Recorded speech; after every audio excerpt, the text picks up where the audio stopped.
हरे कृष्णा। राधे राधे भक्तों, आप सभी का स्वागत है आपके अपने चैनल पर संदीप भक्ति ज्ञान गंगा में। तो भक्तों, आज की इस वीडियो में हम जानने वाले हैं देवउठनी एकादशी के कथा या कहानी के बारे में। जो भक्त देवउठनी एकादशी की या एकादशी का व्रत पूजन करते हैं उन्हें कथा जरूर से सुननी चाहिए, तभी उनको पूर्ण लाभ प्राप्त होता है। तो देखिए, देवउठनी एकादशी के दिन जिस प्रकार से आप देव मानते हैं, फिर देव को जगाते हैं, उसके बाद में पूजा करने के बाद में यहीं पर ही पास में बैठ करके कथा कहानी को सुनते हैं। तो कथा सुनने के लिए आपने जो ये है जल लेना है, 1 लोटा जल, जो कि हमें इसे लेकर के कथा सुननी है। उसके बाद में अपने सीधे हाथ में थोड़े से तिल लेने हैं, क्योंकि एकादशी है, एकादशी के दिन अक्षतों का प्रयोग नहीं किया जाता है। उसके बाद में हम थोड़ा सा फूल ले लेंगे। फूल लेने के बाद में हम कथा को श्रवण करेंगे। तो चलिए देरी ना करते हुए कथा को शुरू करते हैं। तो कथा इस प्रकार से है। देखिए, धर्मराज युधिष्ठिर कहने लगे कि हे भगवान, मैंने कार्तिक कृष्ण एकादशी अर्थात रमा एकादशी का सविस्तार वर्णन सुना। अब आप कृपया करके मुझे कार्तिक मास के शुक्ल पक्ष की एकादशी के विषय में भी बतलाइए। इस एकादशी का क्या नाम है तथा इसके व्रत का क्या विधान है, इसकी विधि क्या है, इसके व्रत करने से किस फल का प्राप्ति होती है, कृपया यह सब विधि पूर्वक कहिए। भगवान श्री कृष्ण बोले, कार्तिक माह के शुक्ल पक्ष में तुलसी विवाह के दिन आने वाली एकादशी को विष्णु प्रबोधनी एकादशी, देव प्रबोधनी एकादशी, देवोत्थान, देव उत्थव एकादशी, देवउठनी एकादशी, कार्तिक शुक्ल एकादशी तथा प्रबोधनी एकादशी भी कहा जाता है। यह बड़े बड़े पापों का नाश करने वाली है। इसका महात्म्य मैं तुमसे कहता हूँ, ध्यान पूर्वक सुनिएगा। तो देखिए भक्तों, ब्रह्मा जी बोले, हे मुनिश्रेष्ठ, अब पापों को हरने वाली, पुण्य और मुक्ति देने वाली एकादशी का महात्म्य सुनाइए। पृथ्वी पर गंगा की महिमा और समुद्रों तथा तीर्थों का प्रभाव तभी तक है जब तक कि कार्तिक की देव प्रबोधनी एकादशी तिथि नहीं आती। मनुष्य को जो फल 1000 अश्वमेघ और 100 राजस्व यज्ञ से मिलता है, वही प्रबोधनी एकादशी से मिलता है। नारद जी कहने लगे कि हे पिता, एक समय भोजन करने, रात्रि को भोजन करने तथा सारे दिन उपवास करने से क्या फल मिलता है, सो बता दीजिए। ब्रह्मा जी बोले, हे पुत्र, एक बार भोजन करने से 1 जन्म और रात्रि को भोजन करने से 2 जन्म तथा पूरा दिन उपवास करने से 7 जन्मों का पाप नाश होता है। जो मनुष्य त्रिलोकी में ना मिल सके और दिखे भी नहीं, वह हरि प्रबोधनी एकादशी से प्राप्त हो सकती है। मेरु और मंद्रांचल के समान भारी पाप भी नष्ट हो जाते हैं तथा अनेक जन्म में किए हुए पाप समूह क्षण भर में भस्म हो जाते हैं। जैसे रुई के बड़े ढेर को अग्नि की छोटी सी चिंगारी पल भर में भस्म कर देती है, विधि पूर्वक थोड़ा सा पुण्य कर्म बहुत फल देता है, परंतु विधि रहित अधिक किया जाए तो उसका फल कुछ नहीं मिलता। संध्या ना करने वाले, नास्तिक, वेद निंदक, धर्मशास्त्र को दूषित करने वाले, पाप कर्मों में सदैव रत रहने वाले, धोखा देने वाले, ब्राह्मण और शूद्र पर स्त्री गमन करने वाले तथा ब्राह्मणी से भोग करने वाले, ये सब चंडाल के समान हैं। जो विधवा अथवा सधवा ब्राह्मणी से भोग करते हैं, वे अपने कुल को नष्ट कर देते हैं। पर स्त्री गामी के संतान नहीं होती और उसके पूर्व जन्म के संचित सब अच्छे कर्म नष्ट हो जाते हैं। जो गुरु और ब्राह्मणों से अहंकार युक्त बात करता है, वह भी धन और संतान से हीन होता है। भ्रष्टाचार करने वाला, चंडाली से भोग करने वाला, दुष्ट की सेवा करने वाला और जो नीच मनुष्य की सेवा करते हैं या संगति करते हैं, ये सब पाप हरि प्रबोधनी एकादशी के व्रत से नष्ट हो जाते हैं। जो मनुष्य इस एकादशी के व्रत को करने का संकल्प मात्र करते हैं, उसके 100 जन्मों के पाप नष्ट हो जाते हैं। जो इस दिन इस रात्रि जागरण करते हैं, उनकी आने वाली 10,000 पीढ़ियां स्वर्ग को जाती हैं। नरक के दुखों से छुटकारा प्रसन्नता के साथ सुजती होकर के वे विष्णु लोक को जाते हैं। ब्राह्मण आदि महान पाप भी इस व्रत के प्रभाव से नष्ट हो जाते हैं। जो फल समस्त तीर्थों में स्नान करने और गौ स्वर्ण और भूमि का दान करने से होता है, वही फल इस एकादशी की रात्रि को जागरण से मिलता है। हे मुनि शार्दूल, इस संसार में उसी मनुष्य का जीवन सफल है जिसने हरि प्रबोधनी एकादशी का व्रत किया है। वही ज्ञानी, तपस्वी और जितेंद्रिय है तथा उसी को भोग एवं मोक्ष मिलता है। जिसने इस एकादशी का व्रत किया है वह विष्णु को अत्यंत प्रिय मोक्ष के द्वार को बताने वाली और उसके तत्व का ज्ञान देने वाली है। मन, कर्म और वचन तीनों प्रकार के पाप इस रात्रि को जागरण करने से नष्ट हो जाते हैं। इस दिन जो मनुष्य भगवान की प्रसन्नता के लिए स्नान, दान, तप और यज्ञादि करते हैं वे अक्षय पुण्य को प्राप्त होते हैं। प्रबोधनी एकादशी के दिन व्रत करने से मनुष्य के बाल, यौवन और वृद्धावस्था में किए गए समस्त पाप नष्ट हो जाते हैं। इस दिन रात्रि जागरण का फल चंद्र सूर्य ग्रहण के समान समय स्नान करने से 1000 गुना अधिक होता है। अन्य कोई पुण्य इसके आगे व्यर्थ है। जो मनुष्य इस व्रत को नहीं करते हैं उसके अन्य पुण्य भी व्यर्थ ही हैं। अतः हे नारद, तुम्हें भी विधि पूर्वक इस व्रत को करना चाहिए। जो कार्तिक मास में धर्मपरायण होकर अन्न नहीं खाते हैं उन्हें चंद्रायण व्रत का फल प्राप्त होता है। इस मास में भगवान दान आदि से जितने प्रसन्न नहीं होते हैं जितने शास्त्रों में लिखी कथाओं के सुनने से होते हैं।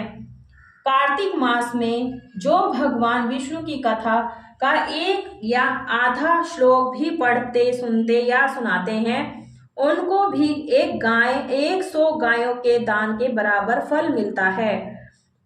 अतः अन्य सब कर्मों को छोड़कर कार्तिक मास में मेरे सन्मुख बैठकर कथा पढ़नी या सुननी चाहिए। जो कल्याण के लिए इस मास में हरि कथा कहते हैं वे सारे कुटुंब का क्षण मात्र में उद्धार कर देते हैं। शास्त्रों की कथा कहने सुनने से 10,000 यज्ञों का फल मिलता है। जो नियम पूर्वक हरि कथा सुनते हैं वे 1000 गोदान का फल पाते हैं। विष्णु के जागने के समय जो भगवान की कथा सुनते हैं वे 7 द्वीपों समेत पृथ्वी के दान करने का फल पाते हैं। कथा सुनकर वाचक को जो मनुष्य सामर्थ्य अनुसार दक्षिणा देते हैं उनको संतान लोक में जो है मिलता है, सनातन लोक मिलता है। ब्रह्मा जी की यह बात सुनकर नारद जी ने कहा कि भगवान, इस एकादशी के व्रत की विधि हमसे कहिए और बताइए कि कैसा व्रत करना चाहिए। इस ब्रह्मा जी ने कहा कि ब्रह्म मुहूर्त में जब 2 घड़ी रात्रि रह जाए तब उठकर शौच आदि से निवृत्त होकर के दंत धावन आदि कर नदी, तालाब, कुआं, बावड़ी या घर में ही जैसा संभव हो स्नान आदि करे। फिर भगवान की पूजा करके कथा सुने। फिर व्रत का नियम ग्रहण करना चाहिए। उस समय भगवान से प्रार्थना करें कि हे भगवान, आज मैं निराहार रहकर व्रत करूंगा, आप मेरी रक्षा कीजिए। दूसरे दिन द्वादशी को भोजन करूंगा। तब पश्चात भक्ति भाव से व्रत करें तथा रात्रि को भगवान के जागे जो आगे नृत्य गीत आदि करना चाहिए। कृपणता त्याग कर बहुत से फूलों से, फलों से, अगर धूप आदि से भगवान का पूजन करना चाहिए। शंख जल से भगवान को अर्घ्य दें। इसका समस्त तीर्थों से करोड़ों गुना फल होता है। जो मनुष्य अगस्त्य के पुष्प से भगवान का पूजन करते हैं उनके आगे इंद्र भी हाथ जोड़ता है। तपस्या करके संतुष्ट होने पर हरि भगवान जो नहीं करते वह अगस्त्य से के पुष्पों से भगवान को अलंकृत करने से करते हैं। जो कार्तिक मास में बेल्व पत्र से भगवान की पूजा करते हैं वे मुक्ति को प्राप्त होते हैं। कार्तिक मास में जो तुलसी से भगवान का पूजन करते हैं उनके 10,000 जन्मों के पाप नष्ट हो जाते हैं। तुलसी दर्शन करने से, स्पर्श करने से, कथा कहने से, नमस्कार करने से, स्तुति करने से, तुलसी रोपण करने से, जल सींचने से और प्रतिदिन पूजा सेवा करने से 1000 करोड़ युग पर्यंत विष्णु लोक में निवास करते हैं। जो तुलसी का पौधा लगाते हैं उनके कुटुंब से उत्पन्न होने वाले प्रलय काल तक विष्णु में लोक में निवास करते हैं। तुलसी रोपण का महत्व मुनि रोपी तुलसी जितनी जड़ों का विस्तार करती है उतने ही 1000 युग पर्यंत तुलसी रोपण करने वाले सुकृत का विस्तार होता है। जिस मनुष्य की रोपणी की हुई तुलसी सुकृत जितनी शाखा, प्रशाखा, बीज और फल पृथ्वी में बढ़ते हैं उसके उतने ही कुल जो बीज गए हैं और होंगे 2000 कल्प तक विष्णु लोक में निवास करते हैं। जो कदम्ब के पुष्पों से श्री हरि का पूजन करते हैं वे भी कभी यमराज को नहीं देखते हैं। जो गुलाब के पुष्पों से भगवान का पूजन करते हैं उन्हें मुक्ति मिलती है। जो वकुल और श्लोक के फूलों से भगवान का पूजन करते हैं वे सूर्य चंद्रमा रहने तक किसी प्रकार का शोक नहीं पाते। जो मनुष्य सफेद या लाल कनेर के फूलों से भगवान का पूजन करते हैं उन पर भगवान अत्यंत प्रसन्न होते हैं। और जो भगवान का पर आम की मंजरी चढ़ाते हैं वो करोड़ों गायों के दान का फल पाते हैं। जो दूब के अंकुरों से भगवान की पूजा करते हैं वे 100 गुना पूजा का फल ग्रहण करते हैं। जो समी के पत्र से भगवान की पूजा करते हैं उनको महाघोर यमराज के मार्ग का जो भय नहीं रहता है। जो भगवान को चंपा के फूलों से पूजा करते हैं वे फिर संसार में नहीं आते हैं। केतकी के फूल चढ़ाने से करोड़ों जन्म के पाप नष्ट हो जाते हैं। पीले रक्त वर्ण के कमल के पुष्प से भगवान का पूजन करने से श्वेत द्वीप के स्थान मिलता है। इस प्रकार से भगवान का पूजन कर प्रातः काल होने पर नदी पर जाएं और वहां पर स्नान, जप, तप तथा प्रातः काल के कर्म करके घर पर आकर विधि पूर्वक केशव का पूजन करें। व्रत की समाप्ति पर विद्वान ब्राह्मणों को भोजन कराएं और दक्षिणा देकर क्षमा याचना करें। इसके बाद भोजन और गौ को दक्षिणा देकर गुरु का वचन के ब्राह्मणों को दक्षिणा दें। और जो चीज व्रत के आरंभ में छोड़ने का नियम किया था वह ब्राह्मणों को दें। रात्रि में भोजन करने वाला मनुष्य ब्राह्मणों को भोजन कराए तथा स्वर्ण रहित बैलों का दान करे। जो मनुष्य मांसाहारी नहीं है वह गोदान करे। आंवले से स्नान करने वाले मनुष्य को दही और शहद का दान करना चाहिए। जो फलों को त्यागे वह फलदान करे। तेल छोड़ने से घृत और घृत छोड़ने से दूध, अन्न छोड़ने से चावल का दान किया जाता है।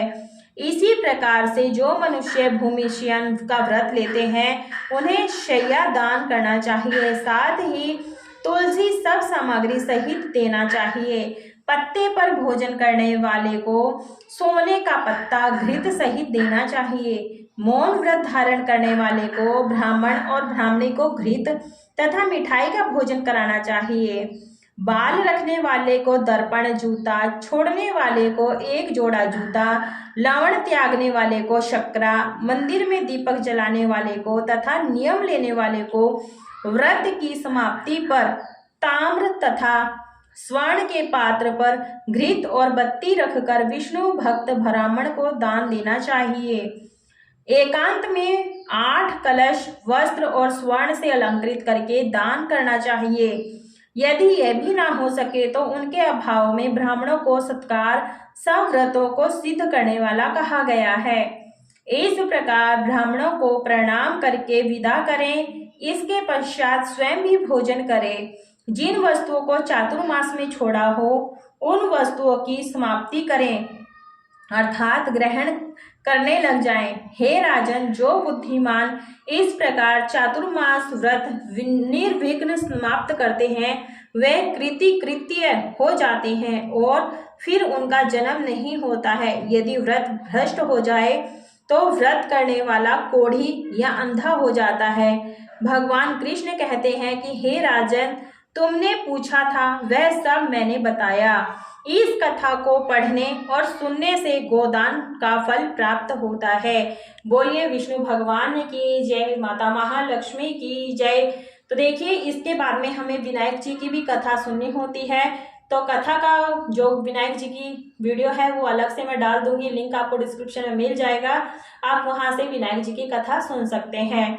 देखिए, विष्णु जी की प्रबोधनी एकादशी की कथा कहानी सुनने के बाद में ये अक्षत पुष्प थोड़े से आप यहाँ पर तिल कलश के लोटे में डाल दीजिएगा। बाकी ये पुष्प भगवान के चरणों में छोड़ दिएगा। क्षमा प्रार्थना मांग लीजिएगा। पूजा में रही कोई भी गलती हो गई हो तो क्षमा कीजिएगा। और सभी को, कथा सुनने वाले को, हुंकारा भरने वाले को भगवान विष्णु सभी का कल्याण करें, सब पर अपनी कृपा दृष्टि बनाए रखें। तो इस तरह से हमारा जो है प्रबोधनी एकादशी की व्रत कथा समाप्त होती है। कथा समाप्त हो जाने के बाद में जिससे हमने कथा सुनी थी वो जल का लोटा हम सूर्य देव को आरघ्य दे देंगे। तो देखिए भक्तों, ये प्रबोधनी एकादशी की जो पूजा होती है प्रदोष काल में की जाती है। तो आप सूर्य देव को अर्घ्य दे सकते हैं या फिर आप चंद्रमा को अर्घ्य दे सकते हैं। कथा सुनने के बाद में क्षमा प्रार्थना जरूर से मांग लीजिएगा। और इस तरह से आप अपने प्रबोधनी एकादशी पर कथा जरूर से सुनिएगा। कथा की वीडियो यदि आपको पसंद आई है तो वीडियो को लाइक कीजिएगा, ज्यादा से ज्यादा शेयर कीजिएगा। चैनल पर नए हैं तो चैनल को सब्सक्राइब कर लीजिएगा, साथ में बेल आइकन की घंटे को भी प्रेस कर लीजिएगा ताकि आने वाली वीडियोस की नोटिफिकेशन आप सभी को सबसे पहले मिल सके। और इससे भी जुड़ी हुई और भी वीडियोस हमारे चैनल पर आती है। और हमसे जुड़े रहने के लिए चैनल को सब्सक्राइब कर लीजिएगा। फेसबुक और इंस्टाग्राम पर फॉलो जरूर से कीजिएगा क्योंकि वहां पर भी ये वीडियोस अपलोड होती रहती हैं, तो आप वहां से भी जानकारी ले सकते हैं। यदि आपके मन में फिर से भी कोई कमेंट है, प्रश्न है, तो आप कमेंट बॉक्स में पिन कर दीजिएगा, उसका रिप्लाई आपको अवश्य मिलेगा। पूरा वीडियो देखने के लिए आप सभी का धन्यवाद। कमेंट बॉक्स में जय हरि विष्णु माता महालक्ष्मी की जय अवश्य लिखेगा। आप सभी को राधे राधे। वीडियो पूरा देखने के लिए आप सभी का धन्यवाद।